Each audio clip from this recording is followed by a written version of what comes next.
What's going on, guys? My name is Noah Booker and welcome back to my channel. Thank you again for all tuning in. So today, guys, I'm going to give you my first impressions and breakdown of the new Marvel and Disney Plus show Loki. So without further ado, guys, let's just jump right into it. So guys, before I even jump into talking about Loki, I just want to say up front, I have been a Marvel fan since the beginning.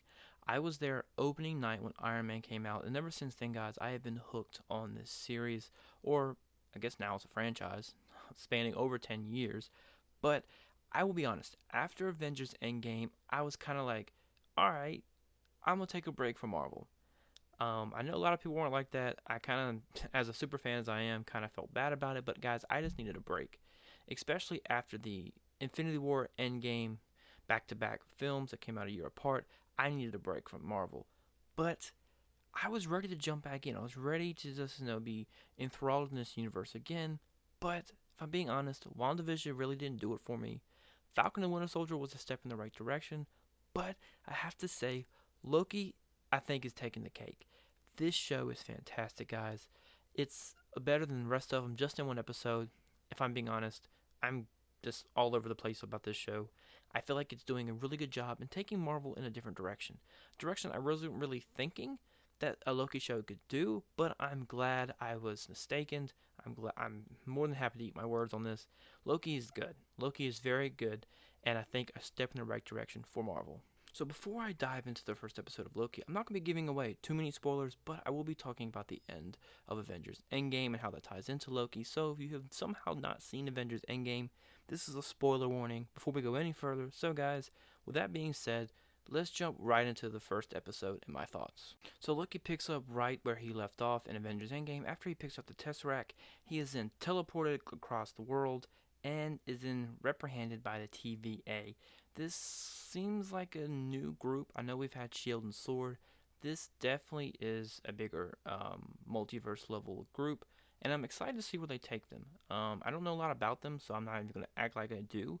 But from what I can tell, they definitely are like Sword, but they expand the entire multiverse and make sure the timeline has to stay in order. And the TVA agent that Loki is actually assigned to is named Mobius. He is actually Owen Wilson's character. Just let me stay up front. Owen Wilson in the MCU, I never thought it would happen. I love Owen Wilson. I think he's a great actor. Um, Surprisingly, he didn't say wow. Wow. I was hoping he would say wow. I know he's known for that, but he didn't. Maybe fingers crossed down the line he'll say it in one episode. But I really like his character. He's got a little bit of mystery to him. I think him and Loki play off well each other because that was one of the main things I really liked about Thor Ragnarok was how Loki and Thor interacted, and I was worried we would miss that in this. But I feel like Owen Wilson's character Mobius is going to be a big supporting character and maybe a stand-in for Thor in the series. So my thoughts on the main mystery of the episode and Mobius trying to get information out of Loki, leading to the fact at the end of the episode that the main bad of the series seems to be a different version of Loki. I think that was a pretty big twist. I'm still fingers crossed that Mephisto shows up in this show. I know Marvel fans have been craving for that character ever since WandaVision came out. I would personally like to see him because I want to see the Spirit of Vengeance with that Ghost Rider. He's one of my favorite Marvel characters, and I just want to see him in the MCU. So, Kevin Feige, can we please make it happen? But back to Loki. I think that the mysterious Loki that they're talking about could be Lady Loki, and the only reason I say that is because we do see her in the trailers, so that kind of makes me feel like she might be the main adversary for Loki and TVA Mobius to go up against. So that's kind of where my thoughts are lying. It could be something totally different. I know people have seen the second episode and they reveal who this character is, but as of right now, us casual viewers who have only seen the first episode, we're kind of left hanging. But I kind of like that. We're building mystery, and I think it's a good way to entice us to come back for more. So the big thing I was worried about going into Loki was the actual character of Loki, because this is not the same Loki that we saw at the beginning of Avengers Infinity War, the one who sacrificed himself to try to kill Thanos and save his brother. That Loki died. It is clearly shown in this first episode, hey, that is where Loki's story is supposed to end. I know a lot of people were fan theorying that maybe Loki survived that and was kind of just going off on his own next adventure. No, he did die, which I think was probably the way the character should have gone out. That's kind of where his character story was supposed to go, and I liked it. But I was worried because I was thinking that, okay, all this character development has just been thrown out the window. But they bring it back in a way that I find very interesting. They kind of let Loki, use on the machine that Owen Wilson's character was using, and Loki goes and looks into his future, sees the death of his mother, the death of his father, and ultimately his sacrifice. And I think that's kind of bringing Loki down off his pedestal. He's kind of thinking, okay, I don't want to end up on that path. I don't want to hurt these people. So I think that was kind of a good middle ground to saying, hey, this is not the same Loki, but this Loki is going to grow in a similar fashion as the other Loki. So hats off to Marvel with kind of implementing it that way because I found that to be very smart.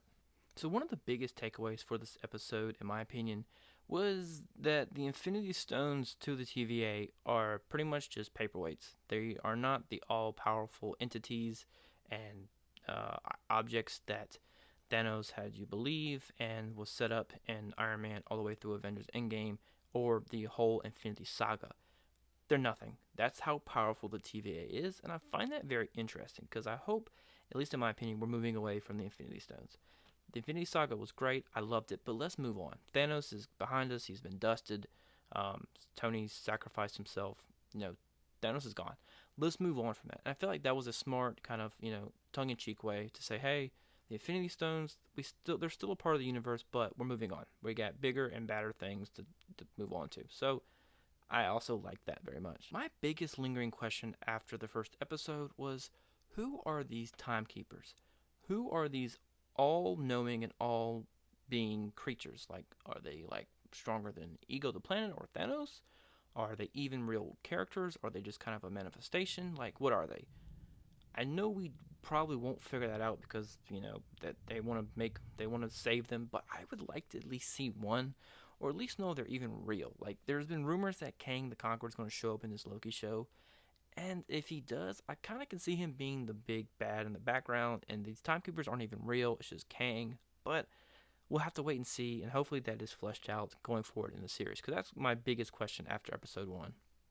But it wouldn't be a Marvel show or movie without a few nods and Easter eggs, and Loki's no different. And some of the biggest ones I picked up on was the inclusion of Stan Lee on the mural. I know Stan Lee has been a part of all these movies, and Kevin Feige has even said after his death they would come up with cool and creative ways to include him as they go forward with different properties. And I found that very respectful and a neat little nod if you're looking.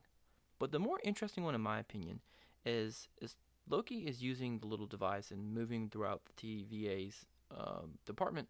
We see Peggy Carter. Peggy Carter's being teleported in the background.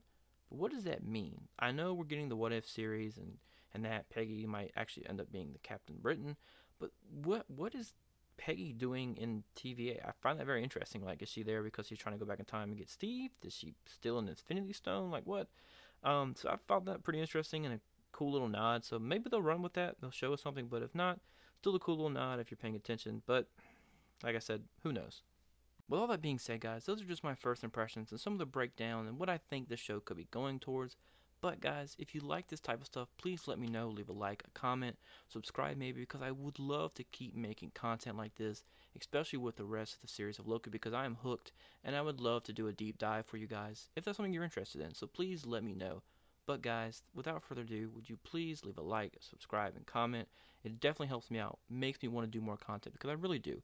I'm enjoying doing this, and it's a really positive vibe on YouTube for me, so please let me know.